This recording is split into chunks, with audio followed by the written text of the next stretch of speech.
Hello, my dear friends. Welcome back to my channel. I'm very glad to see you. Today I will raise a very important topic that people prefer to keep silent about. As you can see, I'm in Istanbul once again. But today I'm not going to show you the famous landmarks, the tourist attractions, or the places that appear in millions of photos and videos every year. Instead, I want to talk about something that caught my attention while walking through the historic heart of the city. Right now, I'm on the old peninsula of Istanbul, one of the most important historical areas in the world. This is the part of the city that attracts millions of visitors every year. A place where history seems to be around every corner. But as soon as I left the main streets and started exploring the narrow side alleys, I noticed something unexpected. I found entire blocks of old buildings in various stages of decay.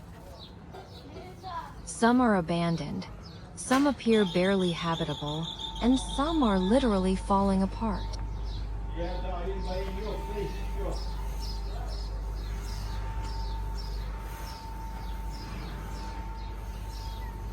Now, I have absolutely no questions about the truly historic structures. You can immediately recognize them by their architecture, their ancient stonework, and the craftsmanship that has survived for centuries. Even when these buildings need restoration, they still look impressive. They tell a story. They preserve a piece of history that deserves protection and care. What surprised me were the countless other buildings surrounding them. Houses and apartment blocks that seem to be trapped somewhere between preservation and collapse. And the deeper I walked into these neighborhoods, the more questions I started asking myself. And what surprised me even more is that people actually live here. You can see flowers on the windowsills, laundry hanging outside, cars parked along the streets. And not just old cars. Some of them are quite modern and expensive. So this doesn't look like an abandoned district, or an area populated only by the poorest residents. These seem to be ordinary people, living ordinary lives, in extraordinary conditions. And that's where my question begins. Historic city centers of global importance are often protected by UNESCO.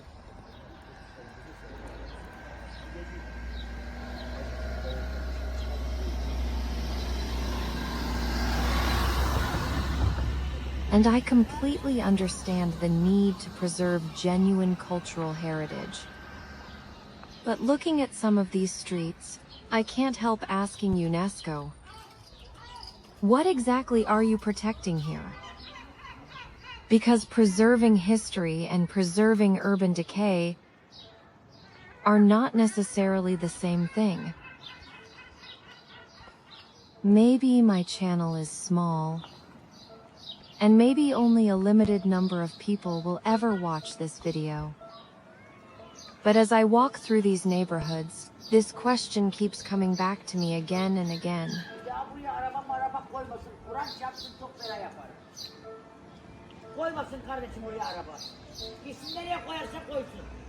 And here, by the way, is a car from the Soviet past. It's a VZA's 2109, produced in the USSR just before its collapse. It's amazing to see this vehicle here. This place is like a historical portal, where several eras intertwine. To understand what is happening here, we need to talk about UNESCO and historic preservation. The idea behind UNESCO protection is actually a very good one. Without these protections, many historic cities around the world would have lost their unique character decades ago. Ancient buildings would have been demolished, historic neighborhoods replaced with glass towers, and entire chapters of human history erased in the name of profit and development. UNESCO's status brings international recognition, attracts tourism, helps preserve cultural heritage, and reminds future generations where these cities came from. In many cases, it has saved remarkable places from destruction. But every system has trade-offs. When an area receives this level of protection, development becomes much more complicated. Property owners face strict regulations. Investors face additional approvals, restrictions, and long review processes. Renovations often become far more expensive than ordinary construction projects. And this is where the situation becomes interesting. Look at where we are right now. This is Istanbul, one of the most strategically located cities on Earth. A city connecting Europe and Asia. A city overlooking the Bosphorus. A major maritime corridor used by thousands of vessels every year. One of the world's busiest aviation hubs. One of the most visited tourist destinations on the planet.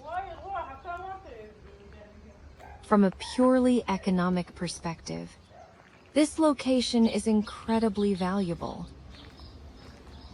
There is no shortage of investors in the world capable of spending hundreds of millions of dollars on large-scale projects.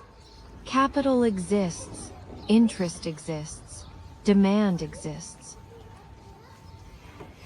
But when investors look at historic districts like this, they face a different reality. They cannot simply purchase an old building, demolish it, and construct something new. They cannot easily increase the height of a structure. They cannot freely redesign facades. They often cannot make significant changes without extensive approvals and preservation reviews. As a result, many projects become financially difficult to justify. Imagine two options. In one case, an investor purchases a deteriorating historic property, spends years obtaining permits, follows strict preservation requirements, pays for specialized restoration work, and still faces limitations on what can ultimately be built or operated. In the second case, the same investor develops a modern resort, hotel complex, or residential project in an unrestricted area where construction is faster, simpler, and potentially more profitable. The choice becomes obvious, and this creates a difficult challenge for cities like Istanbul. The goal of preservation is to protect history. But if preservation becomes too expensive, too restrictive, or too complicated, private investment may move elsewhere. When that happens, some buildings remain untouched for years. Others continue to deteriorate. Some eventually reach a point where restoration becomes even more expensive than it would have been earlier. This does not mean preservation is wrong. It means finding the right balance is incredibly difficult. Because history needs protection. But cities also need investment. Historic neighborhoods need residents. Buildings need maintenance. And cultural heritage can only survive if there are realistic economic mechanisms that allow people to preserve it over the long term.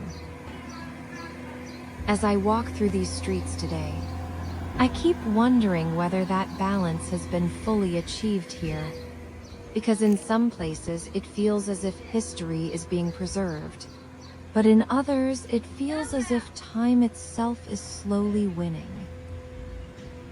And this brings me to another question. Earlier today, I walked through a nearby square where preparations were underway for a public installation dedicated to the suffering and destruction caused by war in Gaza.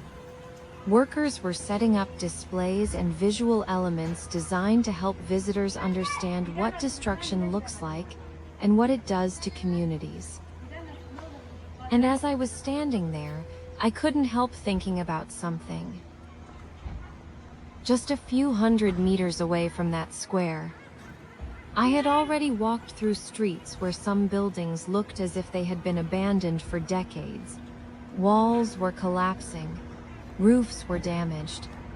Entire structures appeared one serious storm away from failure. The difference, of course, is that these buildings were not damaged by war. They were damaged by time. And yet people are still living here. Children are playing in these streets. Families are raising their kids here. People hang laundry from their windows and go about their daily lives surrounded by buildings that, at least from the outside, often look unsafe and neglected. And this is where another important factor enters the story: property ownership. One explanation often mentioned by local residents and urban researchers involves inheritance disputes. Over generations, ownership of a property can become divided among multiple heirs. Sometimes there are disagreements. Sometimes legal questions remain unresolved for years. Sometimes dozens of people may have partial claims connected to a single building or parcel of land. When ownership becomes complicated, renovation becomes complicated as well. Who pays for repairs? Who approves redevelopment? Who signs agreements with investors? Who has the legal authority to make decisions? If those questions remain unresolved, buildings can sit in limbo for years. In some cases, decades. And every year that passes makes restoration more difficult and more expensive.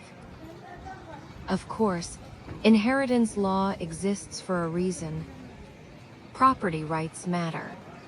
Families should be protected. But when legal disputes last so long that entire neighborhoods continue to deteriorate, it raises an important question. Should there be faster mechanisms to resolve these situations? Should governments have more effective tools to deal with abandoned or severely deteriorated properties? Should communities be allowed to remain trapped between legal uncertainty and physical decline? I don't claim to have all the answers. But walking through these streets, it feels clear that UNESCO restrictions alone do not explain everything. Inheritance issues may be part of the story. Economic realities are part of the story. The high cost of restoration is part of the story. And there is another factor as well. Many of these neighborhoods were built for a different era. Narrow streets, aging infrastructure, difficult access for construction equipment, modern safety requirements, earthquake regulations. fire protection standards, all of these create additional challenges and additional costs. The result is a complex situation where history, economics, law, and urban planning collide. And unfortunately, when nobody can find an effective solution, the buildings themselves continue to deteriorate. But despite everything I've shown in this video, I want to finish on a positive note. Because I truly love Istanbul. This is one of the most fascinating cities I have ever visited. A city where continents meet. A city with thousands of years of history. A city full of energy, culture, incredible people, and unforgettable views. That is exactly why seeing these neighborhoods in their current condition feels so disappointing. I sincerely hope that in the years ahead, solutions can be found. Solutions that protect genuine historical heritage while also giving residents safe, comfortable, and modern living conditions. Solutions that preserve the character of these neighborhoods without condemning them to gradual decline. Because places like this deserve to be preserved. But they also deserve to live.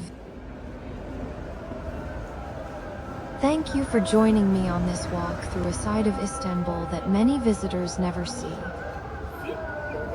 If you enjoyed this video, please subscribe, leave a like, and share your thoughts in the comments. And if you'd like to support my future projects and help me continue creating independent documentaries and reports from around the world, consider becoming a channel sponsor. Thank you for watching, and I'll see you in the next episode.